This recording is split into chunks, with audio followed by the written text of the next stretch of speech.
waxaa walaac badan Soomaalida ku abuuray hadal ka soo baxay ra'iisul wasaaraha dalka Itoobiya oo uu ku sheegay in dalkiisu dhisanayo ciidamo bad iyadoo la wada og yahay in dalka Itoobiya uusan lahayn wax bada. Dad badan oo Soomaaliya ayaa durba bilaabay inay isweydiiyaan sida uu dal aan bad lahayn ku yeelan karo ciidamo badeed. Isweydiin kaliya maahay hadalka ka soo baxay Itoobiya wuxuu abuuray walaac badan oo ay Soomaalidu ka qabto qorshahan cusub ee Itoobiya. sanadihii u dambeeyay Itoobiya waxay si muuqato u maamuleysay maamul goboleedyada Soomaaliya waxaana dadka qaar walaaciyay in qorshahani uu yahay inay qabsadaan xeebaha Soomaaliya iyagoo ka faa'iideysanaya marxaladda ay Soomaaliya ku jirto waqtigan iyo maamulada badan ee isdaba yaacaya oo ay dhamaantood iyada maamusho. dhawaan waxaa la socotaa in Itoobiya ay saami dhan 19% ka heshay dekedda Berbera iyadoo aan wali la aqoon qaabkay ku heshay.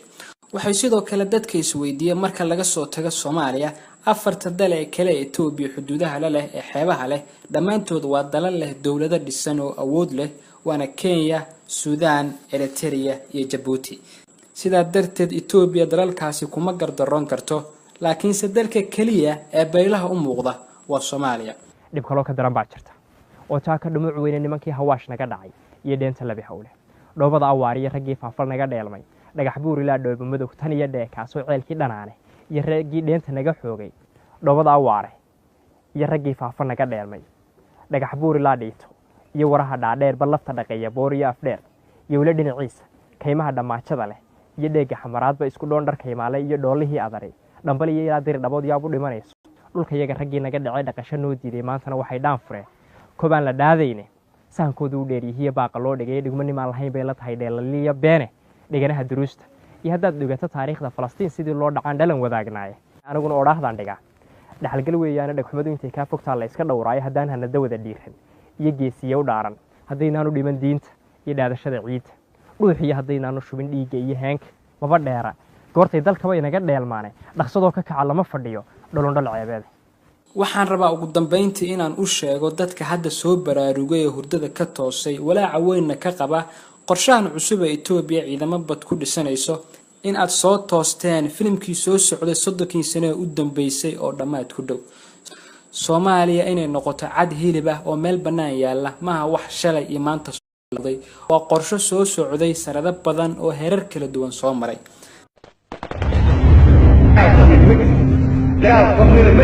waxaa jira dagaal taaro iyo awiis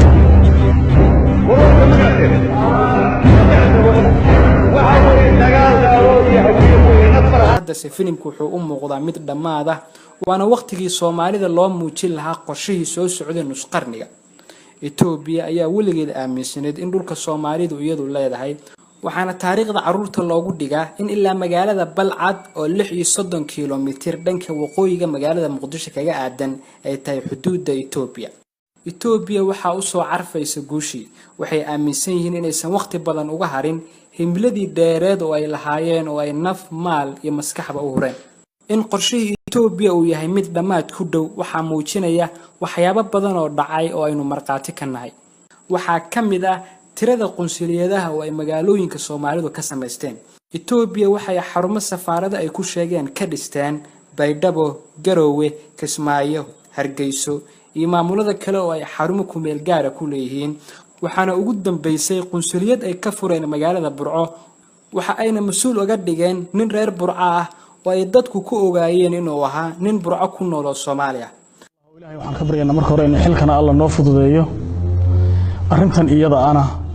shacabka iyo mas'uuliyadda aan qadnay inaan sideeda uga soo baxno waajibaadkayga aan gudano ayaan ku rajaynaa. arrintan maanta halkan soo gaadhay rag baa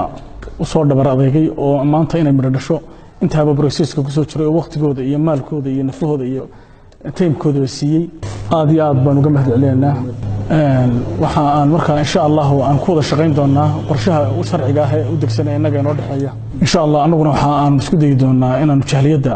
gobolkan Togdheer ama Burco inaan iyadana si sinaansha aan isugu xidhno. waxaa intaasi ka siiyaa badan qaabka shacabka loogu tumayo oo keega loogu jarayo marka la gaaro dabaaldegooda. halkani waa magaalada Hargeysa oo looga dabaaldegayo maalinta qowmiyadaha Itoobiya. waxaan mar labaad hambalyeynaya qowmiyadaha Itoobiya waxaan hambalyeynaya horumarkii gaareen waxaan hambalyeynaya dimuqraadiyaddii nabadii ku shaqaynaya Ethiopia waa dalka koowaad ee Somaliland ay walaalayeen waa dal ay aad xidhiidh dhow leeyihiin waa dad jecel Somaliland jiritaankeeda halkanna waa magaalada Garowe oo looga dabaaldegayo isla xuskaasi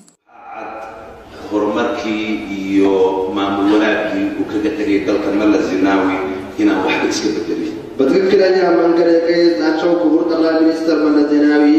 لو يهرب وعدها تركبوا بتذكر من قد يهرون الله بس أشوف رأي عند بكتل halkanna waa magaalada Xamar oo iyaduna laga xusayo intaas oo dhan markaad meel iska soo dhigto waxaa jira arin kale oo cadeyn dhab u ah qorshaha Itoobiya Soomaaliya ka damacsan tahay ma ogtahay oo ma la socotaa in Soomaaliya ay tahay dalka kaliya ee safiir ahaan dawlad kale ugu soo magacaawday qof isla dalkaasi u dhashay safiirka dalka Itoobiya ugu magacaaban Soomaaliya waa Jamaaludiin Mustafa Umar waana shakhsi Soomaaliya oo ka dhashay beelaha Soomaaliyeed ee koonfurta dega waxaa jirtay su'aal isweydiiyo oo ahayd maxay ugu magacaabeen qof Soomaaliya iyagoo awood u leh inay soo magacaabaan nin Amxaariya ama Oromiya ama qoomiyadaha kale ee kala duwan ee dalkaasi ku nool waxaan filayaa inaydan jawaab kale igaga baahneen oo ay arintu cad tahay bal daawada safiirka Itoobiya oo ka hadlaya xafladii keega weyn looga jaray waxa caawa farxad weyn inaad nagala soo qayb gashaan munaasabadan 27aad ee ku beegan 28 bisha May waa maalin weyn oo xusuus badan nagu leh Itoobiya waxay aaminsan tahay in Soomaaliya ay tahay qayb ka mid ah qoomiyadaheeda waxayna sidoo kale aaminsan yihiin in maalin uu la wareegi doonaan nabad yaab u dhimanayso dhulka iyaga raggii naga dhacay dhaqasho noo diiday maantana waxay dhaan fureen kobaan la dhaadayne saankoodu u dheeriyihiin baaqa loo dhigay dhigmanimo lahayn bay la tahay dheelaliya beene dhiganaha duruusta iyo haddaad dhigato taariikhda Falastiin sidii loo dhacaan dhalan wadaagnaay aniguna odhaahdaan dhigaa